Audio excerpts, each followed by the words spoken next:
Welcome back everybody. Kembali lagi saudara semuanya, saya di sini membicarakan bahwa potensi perang dunia ketiga itu bukan hanya sebuah prediksi, tetapi ini makin jelas, makin mendekati akan terjadi. Sudah semakin dekat. Tensinya untuk perang dunia ketiga pecah itu sudah dalam beberapa minggu-minggu atau bulan ke depan lagi, karena potensinya sudah semakin panas. Semakin panas karena Presiden Amerika Serikat Joe Biden selalu mengobarkan perang, selalu memanas-manasi, selalu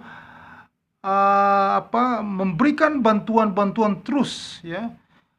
Selalu panas-panasi, memberikan bantuan, memberikan semangat, membuat kepada Ukraina, kepada pasukan-pasukan pejuang-pejuang Ukraina, sehingga perang ini berlangsung cukup intens, cukup lama waktunya, tidak selesai-selesai.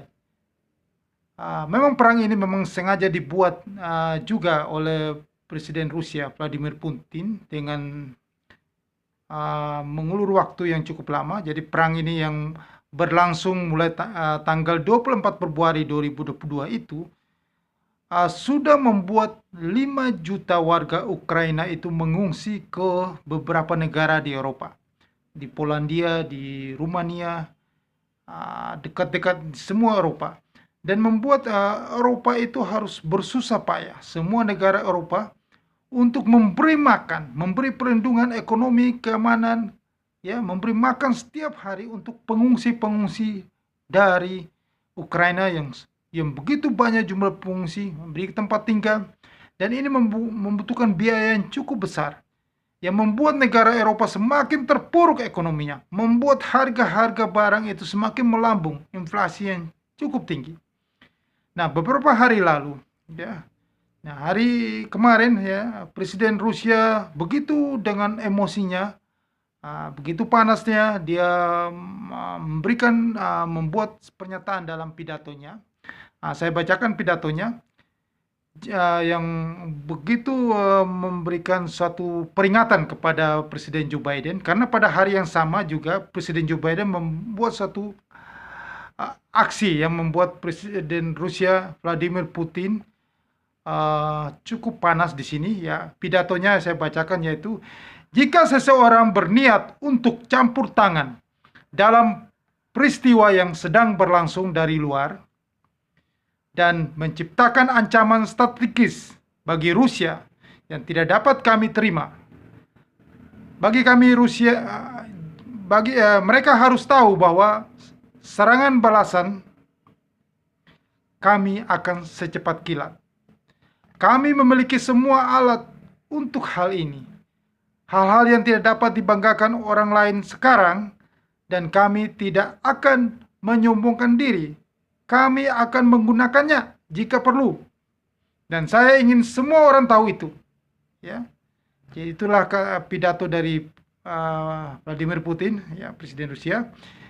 Jadi disinilah dia memberikan suatu kiasan, ya, satu tanda bahwa kalian harus tahu bahwa kami ini punya gudang persenjataan rudal balistik, ya, rudal balistik antar benua, ya, dan senjata-senjata nuklir, dan kami juga punya senjata biokimia yang perlu dicermati, yang perlu kalian hati-hati di sini. Inilah pernyataan dari Vladimir Putin. Nah, Rusia sudah berkali-kali, ya, sudah memperingatkan Biden, ya, memperingatkan pihak Amerika supaya jangan terlalu banyak ikut campur. Jangan selalu mengikut campur dalam perang ini. Karena ini adalah urusan dalam negeri, urusan dalam kawasan federasi yang mau dibangun, yang dibentuk oleh Rusia. Jadi mengatakan bahwa Amerika Serikat lebih baik berhenti, lebih baik stop untuk mengirim senjata ke Ukraina. Ya. Tetapi pada hari yang sama, Presiden Joe Biden itu malah meminta Kongres untuk menambah anggaran militernya, ya, untuk menambah anggaran militernya, tujuannya untuk memberikan bantuan senjata, ya, kepada Ukraina. Nah, inilah pertanda bahwa pihak Barat Amerika selalu ikut campur dalam konflik ini. Kata Presiden Putin bahwa selalu mengobarkan perang, membuat konflik ini semakin besar, semakin panjang, membuat semangat pejuang-pejuang Ukraina itu semakin berkorban terus, sehingga mereka semakin melawan Rusia dan semakin panjang perang ini. Nah, Presiden Joe Biden itu meminta Kongres untuk menambah anggaran militernya sebesar 33 miliar US dollar. Jadi kalau kita dirupiahkan dengan kurs dolar sekarang, dolar rupiah sekarang yang sudah 14.400, berarti dana yang diminta ke Kongres dari Presiden Biden itu sebesar 480 triliun rupiah. Tentunya ini dana yang sangat banyak. Minta dana tambahan yang sangat banyak karena bulan lalu itu Kongres sudah menyetujui dana dan sudah memberikan dana untuk militer, untuk bantuan-bantuan persenjataan, bantuan kemanusiaan perang untuk Ukraina, dan itu sebesar 13,6 miliar US dollar, dan katanya sudah dipakai habis oleh Presiden Joe Biden untuk segala keperluan senjata dan ekonomi untuk Ukraina. Nah, sekarang Presiden Biden meminta lagi tambahan dana 33 miliar US dollar kepada Kongres, dan jadi sekitar 480 triliun rupiah itu, dana yang cukup besar itu. Nah, inilah yang mengkhawatirkan, yang membuat Presiden Putin semakin naik darah, bahwa ini benar-benar membuat Ukraina semakin bersemangat mengorbankan perang yang semakin panjang, perang yang tidak kunjung akan selesai di sini. Nah, disinilah titiknya bahwa inilah menandakan bahwa Presiden Biden membuat tensi yang cukup tinggi sehingga akan meletus, dan Presiden Biden juga sudah bersiap-siap dengan dana tambahan yang cukup banyak itu, karena memang Presiden Biden mengatakan bahwa untuk masalah agresi yang dilakukan oleh Presiden Rusia untuk mengatasi perang ini memang membutuhkan dana yang tidak murah, dana yang besar, tetapi yang membiarkan agresi yang dilakukan Rusia terjadi, membiarkan perang ini terjadi, ini lebih mahal daripada dana yang saya mintakan itu. Dana akan lebih mahal biayanya jika membiarkan Rusia melakukan agresi kepada Ukraina. Maka di sini tanda-tandanya bahwa kemungkinan dana ini akan dipakai untuk terjadilah perang dunia ketiga, akan meletus, akan perang, karena memang Putin juga sudah memberi ancaman dengan akan diluncurkan rudal balistik jika dari pihak luar yang terlalu banyak ikut campur dalam konflik ini. Dan juga kemarin-kemarin itu sudah dari pihak Inggris juga sudah ikut campur, ingin membantu Ukraina juga dalam hal persenjataan. Ada pesawat jet tempur Rusia yang sudah cukup lama, sudah cukup tua, dikirim ke perbatasan di atas udara dekat Skotlandia di UK, Inggris. Dan ini sudah tanda-tanda ancaman. Dan hari ini juga Boris Johnson, Perdana Menteri Inggris, juga sudah memberikan ancaman lagi kepada Rusia. Mereka sudah menyiapkan rudal balistik yang bisa menjangkau 12.000 km. Jadi bisa menjangkau sampai ke China. Dari Rusia, Inggris, Rusia sampai tembus ke China. Itu namanya rudal Trident. Ya, hari ini pernyataan dari Perdana Menteri Boris Johnson kepada Rusia.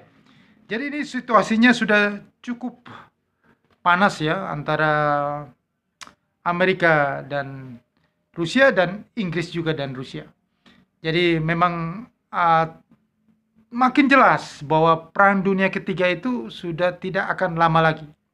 Dan kita lihat bahwa dalam beberapa minggu kemarin ya terjadi tren penurunan bursa global, bursa saham global ya, mata uang Eropa semakin turun dalam ya, tajam terhadap karena ancaman-ancaman penyerangan eh, mutar-mutarnya jet tempur dan ancaman kenaikan suku bunga Amerika Serikat ya. Nah, harga minyak itu semakin terpuruk. Sekarang hari ini harga minyak dunia sudah kembali naik karena ada potensi akan terjadi pecah perang dunia ketiga. Maka harga minyak sekarang sudah di level 105 US dollar per barel. Harga emas dunia, harga gold sudah mulai naik, sudah 1912 ya per troy ounce ya. Dan minggu-minggu depan ya harga minyak itu minggu depan itu akan menuju ke pecah 130 US dollar per barel. Dan harga minyak akan menuju level tertinggi sepanjang sejarah yang pernah dicapai pada bulan-bulan Februari Maret 2008 itu 149 US dollar per barel dan akan pecah 150 US dollar per barel. Karena ini potensi yang semakin panas untuk gara-gara anggaran yang diminta Presiden Joe Biden ini, maka sudah jelas bahwa pecah Perang Dunia Ketiga itu sudah di depan mata. Menunggu waktu bulan Mei ini. Jadi habis Idul Fitri, ya. Biasanya setelah market dunia itu akan, walaupun yang merayakan Idul Fitri adalah umat Muslim di dunia, tapi selalu saya memperhatikan ya sepanjang sejarah ini selalu market itu akan diam di masa 2 hari selama Idul Fitri. Jadi market akan stagnan. Setelah Idul Fitri itu market akan bergejolak. Ya, harga minyak dunia akan naik. Pokoknya ada gejolak setelah habis Lebaran, habis Idul Fitri ini. Jadi bulan Mei ini kita akan lihat bahwa kemungkinan besar pecah Perang Dunia Ketiga itu akan terjadi. Karena harga minyak sudah menuju kencang-kencangnya ke atas. Ini sudah tanda-tandanya. Nah, ini yang perlu saya garis bawahi, Anda cermati, Anda antisipasi kemungkinan-kemungkinan ini. Ya, fakta-fakta dan potensi-potensi ini yang saya mau sharing, saya bagikan kepada Anda semuanya. Karena dunia akan dibawa ke benar-benar Eropa itu akan mengalami kebangkrutan. Eropa memberi makan pengungsi yang 5 juta orang dari Ukraina, ya. Keadaan yang sudah semakin sulit, ya. Semakin berantakan yang terjadi, ya. Kacau, ya. Ekonomi semuanya, inflasi yang cukup tinggi, harga minyak akan melambung cukup tinggi lagi. Pecah 150 US dollar per barel. Harga gold akan menuju ke pecah 2.125 US dollar per barel. Setelah habis itu, maka dunia akan mengalami bukan hanya resesi, tetapi depresi hebat. Sejarah 100 tahun yang lalu itu berulang kembali. Itu di tahun 2022 dan tahun 2023 ini. Ya. Jadi inilah kita memang selalu berharap bahwa itu semua masalah perang itu akan cepat selesai. Kita akan kembali normal. Tetapi ini hal yang tidak bisa dihindari. Ya. Jadi saya memberitahukan ini bukan saya menakut-nakuti atau memberikan hal yang negatif, tetapi ini hal yang akan terjadi. Karena fakta dan potensi-potensinya itu sudah jelas, seperti saya cerita bahwa semakin panas, ya. Dan Rusia itu tidak mau tahu. Mengganggu Presiden Putin itu, siapa yang mengganggu rencana dia, planning dia, dia adalah manusia di dunia yang paling berani, tidak mau tahu. Dia katakan perang, dia lakukan. Dia serang, dia lakukan.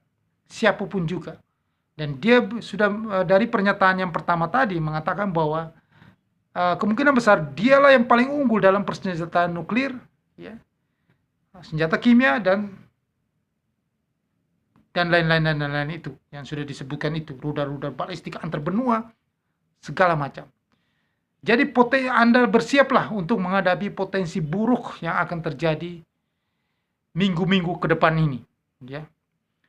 Karena kita bisa lihat dari harga minyak yang sudah terus menanjak ini. Ini adalah kondisi yang benar-benar gawat, ya. Dan potensi ini akan terjadi, maka harga minyak itu akan tetap tinggi, ya. Harga emas dunia akan tetap tinggi karena semua investor mengalihkan asetnya ke aset lindung nilai ini, emas, ya. Emas adalah aset terbaik, mata uang Tuhan dari zaman dulu, dari zaman Nabi sampai dengan sekarang ini. Emas tetap terpercaya. Semua orang itu memegang emas, dan semua orang juga memegang US dollar. Maka yang saya katakan bahwa rupiah pasti terpuruk karena kita yang masih dalam lingkungan global, kita tidak berdiri sendiri, kita masih ada kaitan ketergantungan perdagangan. Negara Republik Indonesia ini masih membutuhkan negara lain, masih mengimpor barang dari negara lain, dan masih mengekspor barang dari negara lain. Kita akan kena dampaknya. Kita sangat-sangat kena dampaknya. Ya, yaitu yang saya katakan bahwa bersiaplah bahwa ekonomi kita akan terpuruk dan rupiah kita akan melemah di level 18.000 pecah. Oke. Nah, untuk itu Anda harus, ya, saya ulang-ulang berkali-kali, Anda harus mengambil kesempatan. Kesempatan adalah Anda harus trading. Trading di futures market, di kontrak derivatif. Karena kontrak derivatif ini dibuat untuk situasi yang tidak baik secara ekonomi. Kalau situasi baik itu Anda bisa melakukan transaksi, Anda melakukan trading, ya. Anda investasi dimanapun bisa kalau situasi ekonomi membaik. Ya, seperti Anda trading saham, Anda melakukan bisnis real, itu bagus situasi membaik. Tetapi kalau situasi kondisi ekonomi yang terpuruk, satu-satu jalan adalah Anda harus beralih ke hedging position, melakukan trading derivatif, yaitu trading derivatif adalah, kenapa saya katakan itu hedging position, karena di setiap kondisi yang buruk maupun kondisi baik pun, Anda bisa taking profit, Anda bisa menghasilkan profit. Anda bukan hanya di satu arah, yaitu Anda hanya beli barang, Anda menjual, yaitu kondisi ekonomi yang baik.